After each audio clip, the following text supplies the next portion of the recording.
Hello दोस्तों, स्वागत है आप सबका हमारे यूट्यूब चैनल पे जिसका नाम है आशु मनी फॉर यू। मेरा नाम है आशुतोष। और मेरा नाम शिवम। और सबसे पहले वीडियो स्टार्ट करने से पहले हम सब आप सब लोगों का धन्यवाद देना चाहेंगे जिन्होंने भी हमारी पिछली वीडियो में इतना अच्छा रिस्पांस दिया। और खासकर स्पेशल मेंशन हमारा हर्षमोहन देवयान जी को रहेगा। फर्स्ट कमेंट किया उन्होंने, इतिहास के पन्नों में नाम दर्ज हो गया उनका। जी। तो स्टार्ट करते हैं आज की वीडियो।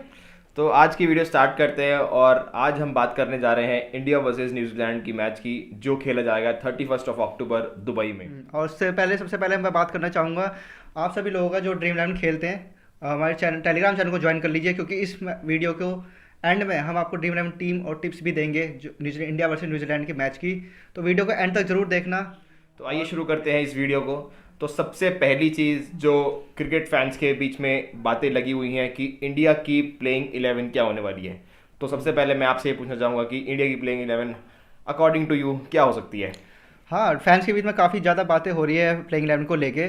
तो इसे को थोड़ा आसान कर लेते हैं। मैं अपनी एज अ फैन टीम बता देता हूँ कि मुझे क्या लगता है कि चेंजेस हो सकते हैं। जी। ठीक है ना। तो सबसे पहले स्टार्ट करते हैं ओपनिंग से। ओपनिंग में मेरे हिसाब से मैं रोहित शर्मा और ईशान किशन को देखना चाहूँगा। उसके बाद आते हैं आपके केएल राहुल और विराट कोहली। लेकिन विराट कोहली को मैं नंबर 3 पे रखना चाहूँगा और केएल राहुल को थोड़ा नीचे करके नंबर 4 पे। और 5वें नंबर पे मेरे ख्याल से ऋषभ पंत सही रहेंगे और 6ठे नंबर पे हार्दिक पांड्या, जैसे पिछले मैच में भी रहा था। 7वें में आपके रविंद्र जडेजा। 8वें नंबर पे मैं थोड़ा शार्दुल ठाकुर के साथ जाऊंगा और 9वें नंबर पे वरुण चक्रवर्ती। 10वें और 11वें पे मोहम्मद शामी एंड जसप्रीत बुमराह। तो जैसे कि मैंने आपको आपकी प्लेइंग 11 देखी तो मुझे लग रहा है कि आपने 3 चेंजेस इसमें किए हैं। हाँ ईशान किशन को आप ओपनिंग कराना चाहते हैं। जी बिल्कुल, क्योंकि जिस तरह का उनका परफॉर्मेंस था मुझे नहीं लगता कि उन्हें नेगलेक्ट करा जा सकता है। और खास करके जो उनका मतलब एक खराब फॉर्म जो आईपीएल में गया, उसके बाद उन्होंने जब ओपनिंग करी उसके बाद जो धमाकेदार परफॉर्मेंस दिया उन्होंने, और उसके बाद जो प्रैक्टिस मैच में उन्होंने करके दिखाया है, उन मेरे ख्याल से पावर प्ले में वो बहुत बड़ा इम्पैक्ट डाल सकते हैं। मेरे ख्याल से एक लेफ्टी राइटी कॉम्बिनेशन आपके दिमाग में रहा होगा। हाँ, वो भी बहुत ज़रूरी है, क्योंकि लेफ्टी राइटी अगर हम बात करें जैसे ट्रेंट बोल्ट की, वो काफ़ी खतरनाक साबित हो सकते हैं। जो साइन अफरीदी ने करके दिखाया पाकिस्तान के वाले मैच में, मेरे ख्याल से उसको थोड़ा न्यूट्रलाइज करने के लिए आप left hand right hand combination भी कर सकते हैं। और साथ में जो थोड़ी बहुत दिक्कत रहती है, हमारी दिक्कत रहती है थोड़ी जो मिडल ओवर्स और लास्ट में हिटिंग के लिए। और इसके साथ ही मैं ये भी अगर हम बात करें कि आगे जो बात है प्लेइंग 11 में, अगर हम देखें तो केएल राहुल को थोड़ा नीचे किया है हमने। तो वही मैं कहना चाह रहा था कि आपसे कि केएल राहुल को आपने सीधा ओपनिंग से नंबर 4 पे खिलाया है। और जबकि हमने देखा है केएल राहुल ओपनिंग में आके कितना अच्छा परफॉर्म कर रहे हैं, आईपीएल में हो। खैर अभी तो वर्ल्ड कप का एक ही मैच हुआ है पहले, लेकिन आप नंबर 4 पर उनको क्यों। देखिए, जैसे मैंने कहा कि हमें प्लेयर्स को यूटिलाइज करना है, तो ईशान किशन मेरे ख्याल से ओपनिंग में ज़्यादा अच्छे शूट कर रहे हैं।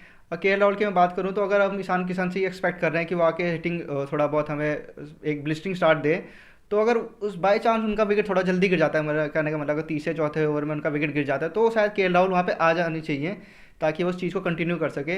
लेकिन अगर हमें स्टार्ट अच्छी मिल जाती है, छठे ओवर तक हमारे अच्छे रन हो जाते हैं, कोई विकेट नहीं गिरता है, तो मेरे ख्याल से फिर तो कोहली आपके परफेक्ट रहेंगे। क्योंकि कोहली को हमने देखा है कि वो अच्छे से मेंटेन कर सकते हैं बीच में running the wickets, single double. और केएल राहुल ऐसा रोल प्ले कर सकते हैं, क्योंकि वो बीच में मिडिल ओवर में जो मैंने देखा है कि स्पिनर्स को अच्छा खेल लेंगे और एंड में हिटिंग भी अच्छी कर लेते हैं, जैसे हमने आईपीएल में देखा है। तो ये तो रही है टॉप ऑर्डर की। नीचे आपने भुवनेश्वर कुमार को बाहर कर दिया है, शार्दुल ठाकुर को आप खिलाना चाहते हैं, ऐसा क्यों। ऐसा मेरे ख्याल से सिर्फ फैंस के पीछे काफ़ी बातें हो रही हैं इस चीज़ को लेके। मैं बस इसलिए जा रहा हूँ क्योंकि जिस तरह का फॉर्म शार्दुल ठाकुर ने दिखाया है दुबई और मेरे ख्याल से स्पेशली यूएई लेग में, तो मेरे ख्याल से उनको तो नेगलेक्ट किया नहीं जा सकता। खास करके इन बड़े ग्राउंड्स में जैसे दुबई है, जहाँ पे भारत के मैच होगा, वहाँ पे उनकी स्लोअर्स बहुत इफेक्टिव, हमने देखा आईपीएल में भी बहुत इफेक्टिव रही है। और खास करके उनका एक मतलब एक कहते हैं ना जो मिडास टच चल रहा है, जैसे रविंद्र जडेजा का हमने देखा है पिछले 1-2 साल में क्या बेहतरीन बैटिंग कर रहे हैं, वैसे ही उनका शार्दुल ठाकुर बहुत अच्छी बॉलिंग कर रहे हैं। और भुवी कहीं ना कहीं थोड़ा बहुत मुझे लगता है कि स्ट्रगल कर रहे हैं, क्योंकि उन्हें आईपीएल में भी हमने देखा कि यूएई में स्विंग तो मुझे दीपक चहर से नहीं मिली। तो मुझे लगता है कि अगर स्विंग नहीं हो पा रही तो भुवनेश्वर कुमार कोई ना कहीं स्ट्रगल करेंगे। तो चलिए, आपने शार्दुल ठाकुर को भुवनेश्वर कुमार की जगह खिलाया है और आपने सूर्या कुमार यादव को भी बाय बाय की राह कह दी है। सूर्या कुमार की जगह ईशान किशन, आपने बोला कि लेफ्टी राइटी कॉम्बिनेशन को मेंटेन करने के लिए या फिर उसको बनाने के लिए ट्रेंट बोल्ट के सामने आपने ईशान किशन को खिलाया। तो अब मैं आपसे पूछना चाहूंगा कि क्या सच में इंडिया प्लेइंग 11 चेंज करेगी अपनी। जिस तरह से मुझे लगता है कोहली के, जिस तरह ने कोहली को हमने देखा है बोलते हुए पिछले कॉन्फ्रेंस में, कि मुझे नहीं लगता कि वो चेंजेस करेंगे। क्योंकि जब आपने टूर्नामेंट स्टार्ट किया तो कहीं ना कहीं आपके माइंड में रहता है कि मेरी बेस्ट जो प्लेइंग 11 है वो ये है। ये तो हम एज अ फ़ैन बता रहे हैं, फ़ैन एज अ बोलना हमारा थोड़ा इजी होता है हमारे लिए तो, लेकिन अगर आप देखें तो एज अ टीम मैनेजमेंट या फिर कप्तान थोड़ा हार्श हो जाएगा अगर आप किसी एक्सपीरियंस खिलाड़ी को बाहर निकालने, थोड़ा टफ भी होता है। तो मुझे नहीं लगता कि शायद चेंजेस इंडिया करेगी अगले मैच में। बाकी मुझे ज़रूर लगता है कि इंडिया शायद चेंज कर सकती है। शार्दुल ठाकुर का नाम जो है वो प्लेइंग 11 में शायद हो सकता है। बाकी तो मुझे लगता नहीं कि ईशान किशान ऐसे सूर्य कुमार यादव को रिप्लेस करेंगे। बाकी वो थोड़ा टफ हो जाता है कि बैटिंग पूरी सफल करना। ये जी तो बस जी as a ji ji fan हम बता सकते हैं कि जी क्या हो सकता क्या है। हो सकता है। तो चलिए अब कुछ आप बात करते हैं स्टैट्स की, देखते हैं भारत और न्यूजीलैंड स्टैट्स हैं वो कैसे जाते हैं। तो हम सबसे पहले बात करना चाहेंगे बैट्समैन की। तो अगर हम ओवरऑल देखें तो रोहित शर्मा सबसे ज़्यादा टॉप रन स्कोरर है। 338 रन उन्होंने बनाए हैं, 13 मैच खेले हैं। स्ट्राइक रेट उनका 137 का रहा है वर्सेस न्यूजीलैंड। और दूसरे सबसे ऊपर top scorer Virat Kohli, captain leading from the front, 9 मैचों में 302 रन है उनके विद एन एवरेज ऑफ 37। और तीसरा नाम, बहुत बड़ा नाम, केएल राहुल, जो इन फॉर्म में 224 रन उन्होंने बनाए हैं। 5 मैच सिर्फ उन्होंने खेले हैं, जो कि पिछली जो सीरीज हुई थी इंडिया वर्सेस न्यूजीलैंड वही उन्होंने खेला था। और उसमें उनका एवरेज 56 रहा था with an strike rate of 144, जिसमें कि उन्होंने 250 भी मारी थी। और मैं और बात करना चाहूँगा कि रोहित शर्मा और विराट कोहली का कैसे उनका परफॉर्मेंस रहा था लास्ट जो सीरीज हमने न्यूजीलैंड के साथ खेली थी। रोहित शर्मा ने 4 मैच में 140 रन मारे थे, 250 उन्होंने मारी थी। और कोहली ने 4 मैच में 105 रन मारे थे और उनकी कोई 50 नहीं थी। तो देखा जाए तो केएल राहुल ने जो रन मारे पिछले सीरीज में ही मारे हैं। जी, एकदम काफ़ी काफ़ी धमाकेदार एंट्री हुई है उनकी। काफ़ी धमाकेदार एंट्री उन्होंने की थी पिछले T20 सीरीज में जो भारत ने न्यूजीलैंड के साथ खेली थी। और देखने वाली बात है इसमें ओपनिंग भी करी उन्होंने। जी, ओपनिंग की है और तो न्यूजीलैंड में मारे हैं रन ये। और न्यूजीलैंड में मारे हैं, तो मेरे ख्याल से केएल राहुल तो ओपनिंग से नहीं हटने वाले।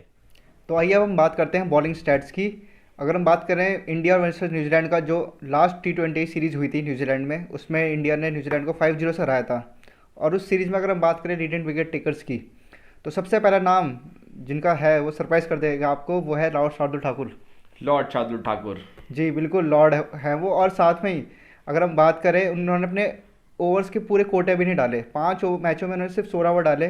तो आप देख सकते हैं कितने इफेक्टिव रहे वो। जी अगर हम बात करें दूसरे नंबर पे रहे भारत के लिए, जो हाल ही में भारत के बेस्ट बॉलिंग जिन पर रिलाई करती है पूरी बॉलिंग, वो है जसप्रीत बुमराह।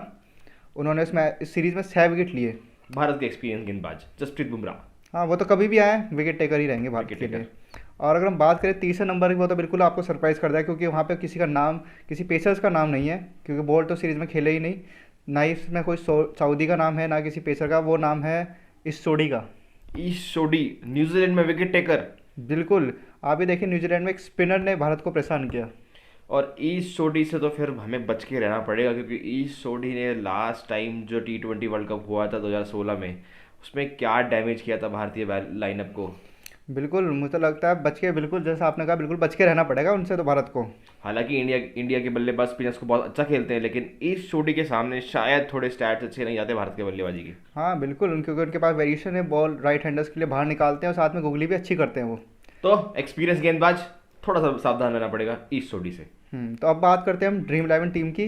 कौन से आपके हॉट पिक्स रह सकते हैं, किन प्लेयर्स को आप अपनी टीम में बिल्कुल भी ना छोड़ें, और कौन से आपके लिए डिफरेंशियल पिक हो सकते हैं। तो अब देखते हैं ड्रीम हम बैटिंग सेक्शन में। बैटिंग सेक्शन में अगर हम देखें तो KL Rahul, Kane Williamson, Virat Kohli, इन सब का परसेंटेज सिलेक्शन 70% से ऊपर है। तो इन्हें तो मुझे लगता है छोड़ना आपको बिल्कुल भी नहीं चाहिए, स्मॉल लीग में खास करके।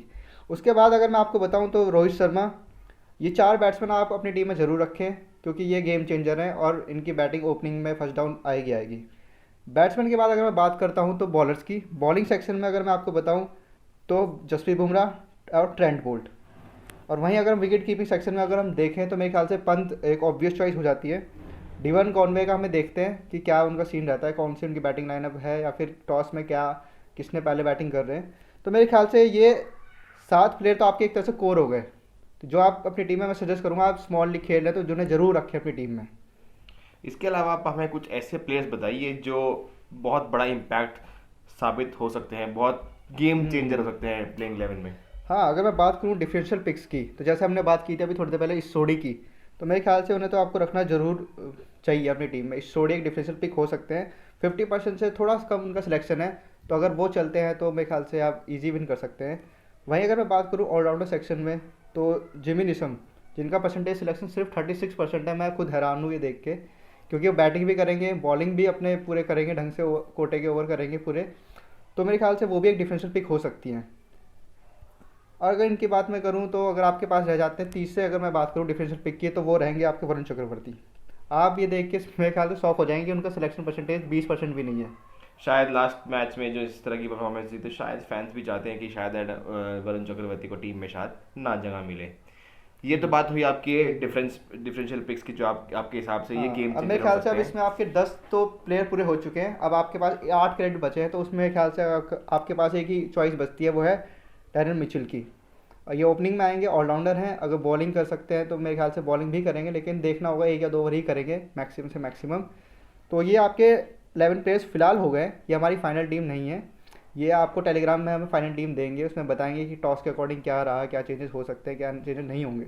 तो अगर हम बात करें कैप्टन और वाइस कैप्टन की, तो अगर मैं देखूं तो केएल राहुल को 31% लोगों ने अपना कैप्टन बनाया है। लेकिन अगर मैं बात करूं, कहीं ना कहीं मैं विराट कोहली के साथ जाऊंगा, जिस तरह का उनकी बैटिंग परफॉर्मेंस रही पिछले मैच में। और मैं देखता हूं कि केएल राहुल कहीं ना कहीं, अगर आप देखें तो फर्स्ट ओवर में ट्रेंट बोल्ट के सामने वो मेरे ख्याल से थोड़ा स्ट्रगल एक कर सकते हैं। अच्छा कॉन्टेस्ट होने वाला है कि सर्वाइविंग वाला कॉन्टेस्ट है मेरे हिसाब से तो ये। हाँ, अगर वो थोड़ा 1-2 ओवर निकाल दें तो मेरे ख्याल से फिर तो बहुत बढ़िया खेलें केएल राहुल। तो मैं फिलहाल के लिए कैप्टनसी अपनी दे रहा हूँ केएल राहुल को ना देके अपनी कोहली को दे रहा हूँ, और वाइस कैप्टनसी में दे रहा हूँ केएल राहुल को, क्योंकि 31% लोगों ने उन्हें अपना कैप्टन बनाया है। तो कहीं अगर वो चल गए तो हमारा तो स्मॉल लीग में थोड़ा मुश्किल हो जाएगा जीतना। तो वाइस कैप्टनसी दे रहा हूँ उन्हें, फिलहाल के लिए सेफ चॉइस रहेगी। बाकी तो हम फाइनल टीम जो भी होगी वो हम आपको बता देंगे। और मुझे लगता है कि एडम मिल ने जो लॉकी फर्गसन को रिप्लेस कर रहे हैं न्यूजीलैंड की स्क्वाड में, वो भी शायद प्लेइंग 11 में न्यूजीलैंड की तरफ से हो सकते हैं। हाँ, इसलिए मैं कह रहा हूँ कि हम आप ये फाइनल टीम नहीं है, ये सिर्फ एक बेस था। हमने कुछ प्लेयर्स आपको बताया डिफरेंशियल कौन से हो सकते हैं, कौन से आपको रखने हैं। तो फाइनल टीम तो आपको टेलीग्राम में ही मिलेगी। और आज हमने देखा इंडिया वर्सेस न्यूजीलैंड के बीच जो मैच खेले जाना है कल, उसके लिए फैंस के बीच में क्या क्या हॉट टॉपिक्स हैं जो जिस पे ऊपर फैंस बात कर रहे हैं, चाहे वो प्लेइंग 11 हो, चाहे वो इंडिया के चेंजेस हो। तो क्या क्या कुछ होने वाला है, बहुत कुछ है, बहुत बड़ा मैच होने वाला है कल। और जैसे कि आपको पता है इंडिया और न्यूजीलैंड दोनों पहला मैच हार चुकी हैं पाकिस्तान से। तो दोनों टीमें चाहेंगी कि अपना पहला मैच जीते और वर्ल्ड कप में अपना जो स्थान है वो बरकरार रहे। खासकर कि इंडिया जो बहुत एक्सपेक्टेशंस के साथ आई है इस वर्ल्ड कप में, हम सब चाहते हैं कि इंडिया वर्ल्ड कप जीते। और विराट कोहली जिसका लास्ट टूर्नामेंट है कैप्टनसी एज अ कैप्टन, वो है एक आईसीसी ट्रॉफी जीत कर ही जाए। अच्छी लगी लाइक करें, सब्सक्राइब करें, एंड कमेंट करके ज़रूर बताएं कि इंडिया की टीम में आपको आपके हिसाब से क्या चेंजेस हो सकते हैं, क्या इंडिया चेंजेस कर सकती है, वो ज़रूर बताएं। और साथ में ही बेल आइकन ज़रूर दबा दीजिए हमारी लेटेस्ट वीडियोज़ के लिए। और तब तक के लिए टेक केयर, जय हिंद।